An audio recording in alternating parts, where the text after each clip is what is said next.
عبداللہ بن عباس رضی اللہ عنہ سے روایت ہے، نبی صلی اللہ علیہ وسلم نے عباس بن عبد المطلب رضی اللہ عنہ سے فرمایا، اے چچا جان عباس، کیا میں آپ کو کچھ عطا نہ کروں؟ کیا آپ کو کچھ عنایت نہ کروں؟ کیا میں آپ کو کوئی تحفہ پیش نہ کروں؟ کیا میں آپ کو 10 اچھی خصلتوں والا نہ بنا دوں کہ جب آپ یہ عمل کریں تو اللہ تعالیٰ آپ کے اگلے پچھلے پرانے نئے انجانے میں اور جان بوجھ کر کیے گئے تمام چھوٹے بڑے پوشیدہ اور ظاہر گناہ معاف فرما دے؟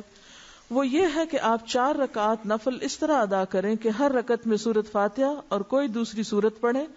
جب آپ اس قرات سے فارغ ہو جائیں تو قیام کی حالت میں ہی یہ کلمات 15 بار پڑھیں، یعنی قرات کر کے سورۃ الفاتحہ پڑھ کے سبحان اللہ والحمد للہ ولا الہ الا اللہ واللہ اکبر۔ پھر آپ رکوع میں جائیں، تسبیحات رکوع سے فارغ ہو کر رکوع میں ہی ان کلمات کو 10 بار دہرائیں، پھر رکوع سے اٹھ جائیں اور سمع اللہ لمن حمدہ وغیرہ سے فارغ ہو کر 10 بار یہی کلمات پڑھیں، پھر سجدے میں جائیں، سجدے کی دعائیں پڑھنے کے بعد یہی کلمات 10 بار پڑھیں، پھر سجدے سے سر اٹھائیں اور جلسہ میں جو دعائیں ہیں وہ پڑھ کے 10 بار انہی کلمات کو دہرائیں، پھر دوسرے سجدے میں چلے جائیں، پہلے سجدے کی طرح 10 بار پھر اس تسبیح کو ادا کریں، پھر سجدے سے سر اٹھائیں اور جلسہ استراحت میں کچھ اور پڑھے بغیر 10 بار اس تسبیح کو دہرائیں۔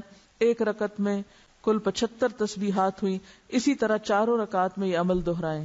اگر آپ طاقت رکھتے ہو تو نماز تسبیح روزانہ 1 بار پڑھیں، اگر آپ ایسا نہ کر سکتے ہو تو ہر جمعہ 1 بار پڑھیں، یہ نہ کر سکتے ہو تو ہر مہینے میں 1 بار پڑھیں، یہ بھی نہ کر سکیں تو سال میں 1 بار، اگر آپ سال میں بھی 1 بار نہ کر سکتے ہو تو زندگی میں 1 بار ضرور پڑھیں۔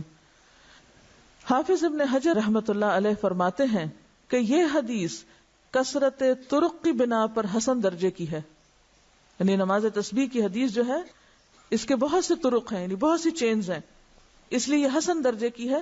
شیخ البانی فرماتے ہیں کہ امام حاکم اور حافظ ذہبی نے اس حدیث کی تقویت کی طرف اشارہ کیا ہے اور یہ حق ہے، یعنی البانی کے نزدیک بھی یہ بات درست ہے کیونکہ اس کے بہت سے طرق ہیں۔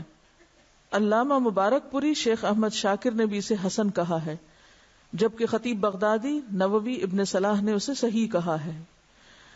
بعض اوقات صحیح لغیر ہی ہوتی ہے، یعنی ایک چین میں اگر ایک چیز کی کمی تو دوسری میں وہ نہیں، تو ایک کی کمی دوسرے نے پوری کر دی تو وہ حسن کس درجے پہ آ گئی؟ صحیح کے، لیکن وہ صحیح لذاتی ہی نہیں بلکہ لغیر ہی ہے، یعنی خود سے صحیح نہیں تھی بلکہ دوسری چین نے اس کو صحیح بنا دیا۔ نماز تسبیح میں تسبیحات تشہد میں التحیات سے پہلے پڑھیں، بخلاف دوسرے ارکان کے، ٹھیک ہے؟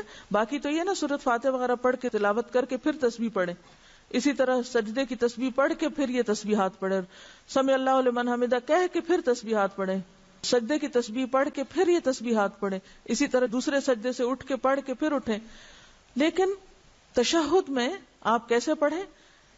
تشہد سے پہلے، بخلاف دوسرے ارکان کے۔ نماز تسبیح کے بعد پڑھی جانے والی دعا کی سند سخت ضعیف ہے، معلوم نہیں وہ کون سی دعا ہے، میرے علم میں تو نہیں، بہرحال جو بھی لوگ کو خاص دعا پڑھتے ہیں وہ ضعیف ہے۔